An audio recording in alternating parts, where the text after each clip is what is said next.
right now on 5 on Your Side at 10. Casualties of war. 6 Jewish hostages murdered in Gaza, remembered here in St. Louis. The trauma can be felt really in every corner of the world. Tonight, the renewed push for a ceasefire to bring more hostages home. Cozy night, how low temperatures go overnight, and what you'll need heading out the door for back to school or work Tuesday morning. Our top story, a tragic car accident leaves a Metro East teen dead. He was just an awesome guy. The Gathering just hours ago, honoring his memory. Good evening, I'm Mike Bush. Kelly Jackson has the night off. 3 other teens are recovering tonight, one of them suffering life-threatening injuries. All were students at Columbia High School. That crash happened yesterday afternoon on Hanover Road in Monroe County, just moments after police saw a car speeding on Illinois Route 3. Our Annie Krall is just back from a candlelight vigil. Annie? Mike, it was hard not to get choked up tonight in Columbia, Illinois. Crawford Bryant was a sophomore who played varsity soccer. Tonight, his teammates and coaches tearfully talked about how perseverant and kind he was. A deadly crash in unincorporated Monroe County on Sunday afternoon being felt across Columbia, Illinois, less than 36 hours later with overflowing support at a candlelit vigil. About 200 people came together only blocks away from Columbia High School to mourn the loss of sophomore Crawford Bryant. He was killed in a crash on Hanover Road between Columbia and Waterloo Sunday afternoon. Bryant was a passenger. 3 other Columbia High School students were injured. I called when I heard the news from my teammate, and I called a few of my teammates, and I called a few others just to let them know. Bryant was a defender under boys and girls soccer coach Jamie Bridges. I mean, we're hurting. As a community, as a family, we're hurting right now. Bridges led dozens of students with the Fellowship of Christian Athletes in prayer ahead of Monday's vigil. Hard as adults to understand this emotion, and so you're asking 14, 15, 16, 17-year-olds to understand it. And so just being around each other, strengthening one another, that's the biggest thing right now. One of those 17-year-olds is forward Hayes Van Bruzigen, one of Bryant's soccer teammates. I have all these memories that are coming into my mind of just him smiling, us in the hotel room, him on the soccer field. He was one of those players that just never gave up on the soccer field. As a senior, Van Bruzigen says this is a lot to process, hoping to keep leaning on his classmates the rest of the year. If we rely on God's comfort and God's strength, that a lot of people are going to turn to other ways. A lot of people are going to turn to the things of this world, but I know that a lot of people are going to turn to Jesus. Details haven't been finalized for the funeral, but Coach Bridges says it's likely going to be sometime this week. Coaches and student athletes just continue to ask for prayers. Mike? Annie, thanks. We're still following more deadly crashes from the holiday weekend. A 59-year-old man was killed Saturday while riding his bike in Normandy. Police arrested the driver. However, no charges have been filed. And in Hartford, Illinois, police found a man dead in the road on northbound Route 3. Illinois State Police are still investigating. We'll keep you up to date as soon as we learn more. New video tonight of a police car getting sideswiped on the side of the highway. This happened Friday night in the southbound lanes of 270 as De Pere police were taking part in a DWI enforcement. The department says no officers were hurt. The suspect fled the scene. Police now searching for a 2022 to 2025 white Jeep Grand Cherokee. If you know anything, you're asked to call De Pere Police at 314-835-6200.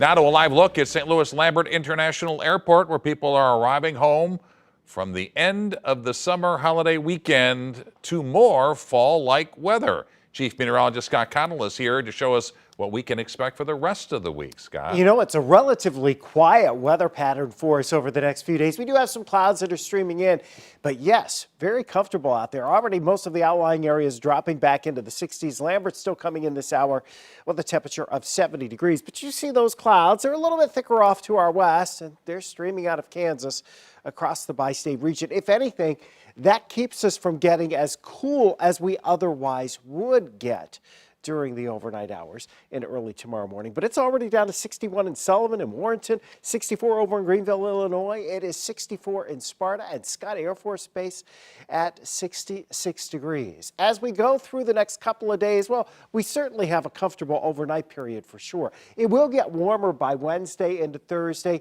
And look, there's a late week shower chance. We don't see any widespread heavier rain, though, in our forecast. We'll talk more about that, but the thing you need to know is heading out the door tomorrow morning, temperatures right around 60 degrees in town. Outlying areas will be even cooler, Mike. Scott, thanks.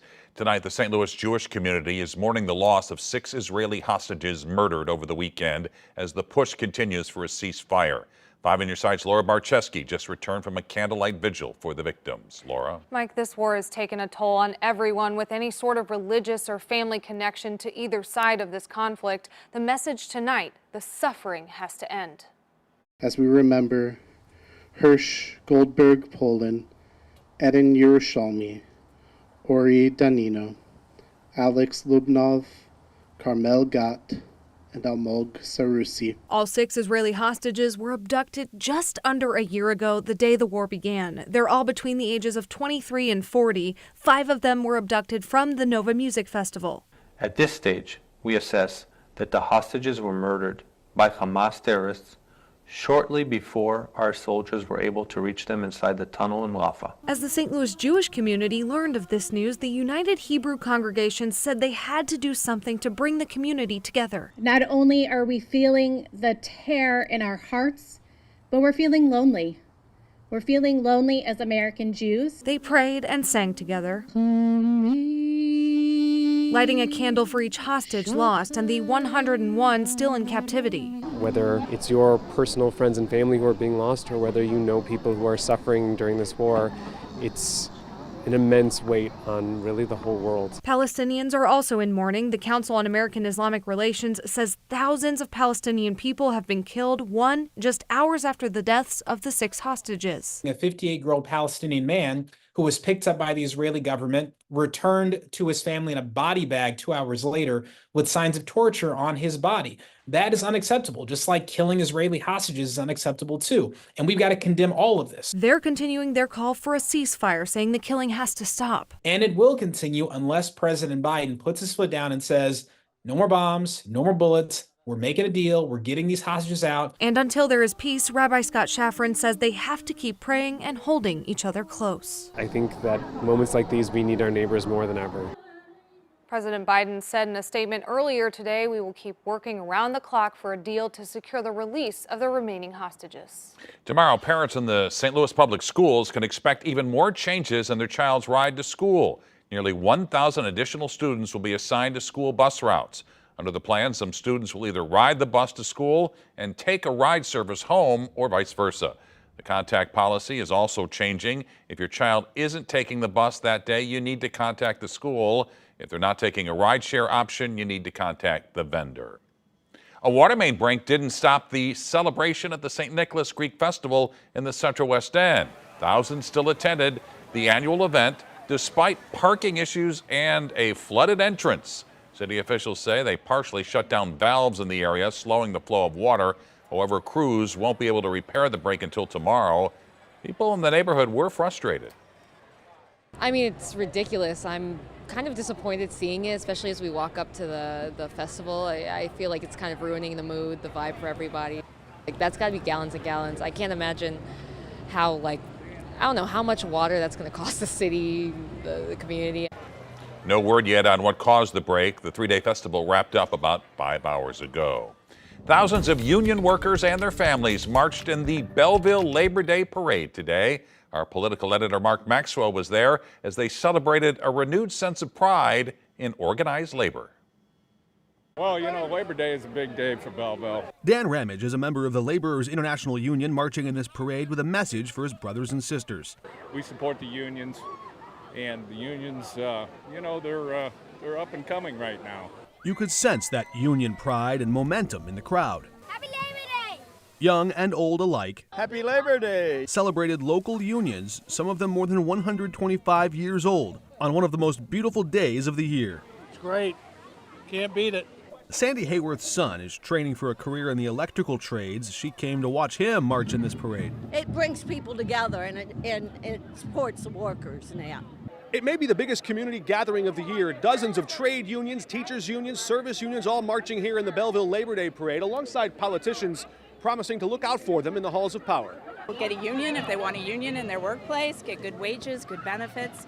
Parade Grand Marshal and Congresswoman Nikki Budzinski knows workers are reliable voters facing real problems. People that are struggling still to this day to make ends meet, struggling with hard conversations at their kitchen cabinet and kitchen table. In Springfield, labor unions almost exclusively back Democrats. We appreciate them, we appreciate their families. But in the Metro East, many union voters are considering voting Republican. Speaking politically, Republicans are making a big play for Labor Day. The Teamsters at the RNC, is it going to work? Is it working? Good luck. What gives State House Democrats that degree of confidence? A recent measure to enshrine the Workers' Rights Amendment into the state constitution. And so we have that right now. Any businesses coming into Illinois, you have to have collective bargaining. It's that unity and strength in numbers that makes this American holiday so central to the American dream. Labor is big. Labor is an opportunity for us to move into the middle class. It's an opportunity for us to do a lot of things and create good wealth, generational opportunities and things like that. Reporting in Belleville, alongside IBEW photojournalist Joe Young, Mark Maxwell, 5 on your side. 135,000 American workers joined a union for the first time last year. More than 4,400 of them were in Illinois. Another Labor Day weekend tradition is our MDA Show of Strength Telethon, and we have just 2 words for you: thank you. We'd like to thank everyone who donated and helped us raise more than $200,000. We'd also like to thank all of the MDA families and the folks at Grants Farm, our longtime partners for this important event. All the money raised will go towards supporting our friends and neighbors in St. Louis dealing with neuromuscular diseases. The longer wait for room service. The company doesn't respect us. Hotel workers across the nation joined the picket line this Labor Day. Their demands as the movement grows. So there could be more strikes anywhere, anytime. Kicking the tires on a used car. I was really looking for a fair price. The makes and models to look out for when you hit the dealership lot. Mother Nature is dealing us some good weather, at least recreationally or if you work outside. But the chances for rain, well, those prospects are pretty low and many of us are dry. We're tracking our only chance for rain this week in just 7 minutes.